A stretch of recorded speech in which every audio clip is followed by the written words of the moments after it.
Monsieur le Président, nous avons toujours été en faveur d'une loi sur le financement des partis politiques et nous le sommes plus que jamais aujourd'hui. Mais nous voulons d'une bonne loi, d'une loi digne de ce nom. En avril 2016 déjà, le rapport d'un cabinet committee sur la réforme électorale et le financement des partis, présidé par l'honorable Xavier Duval, alors Deputy Prime Minister, fut approuvé par le Conseil des ministres et envoyé au State Law Office, nous sommes donc en 2016, et envoyé au State Law Office pour le drafting d'un bill, d'un projet de loi. Le bill préparé par la State Law Office arriva devant le Parlement 3 ans et demi plus tard, en juillet 2019, avec des différences fondamentales avec ce que le cabinet committee avait proposé. Et cela à la veille des élections générales de 2019. Toute l'opposition, Parti travailliste, MMM, PMSD, toute l'opposition s'exprima contre ce projet de loi. Et l'amendement constitutionnel qui accompagnait le bill n'atteint pas les 3/4 requis pour amender la Constitution.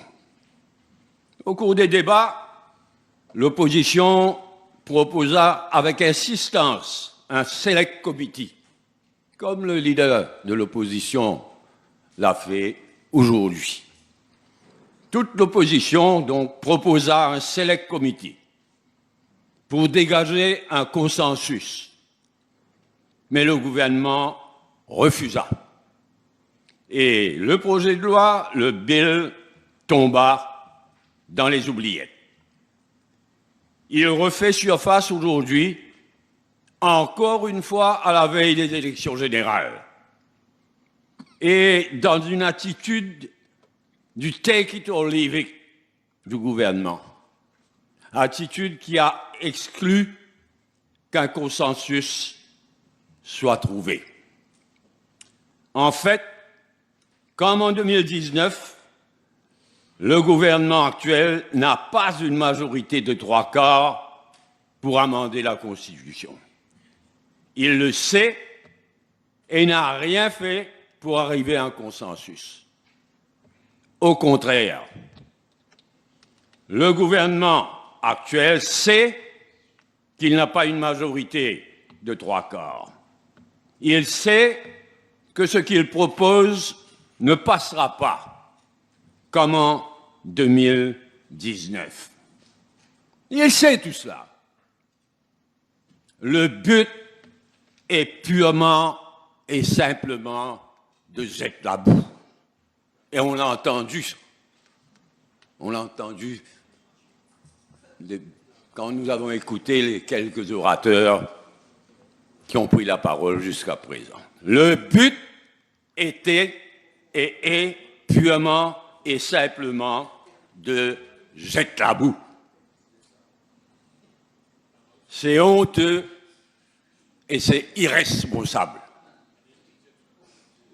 Par contre, nous prenons ici l'engagement, une fois de plus, qu'une vraie réforme électorale avec au moins un tiers de femmes sur la liste des candidats pour les élections générales, et une bonne loi, une vraie loi sur le financement des partis politiques seront parmi les priorités d'un prochain gouvernement et que cela sera réalisé dans le consensus avec toutes les consultations nécessaires. C'est l'engagement que nous prenons à nouveau devant le pays et dans cette Chambre aujourd'hui. Thank you.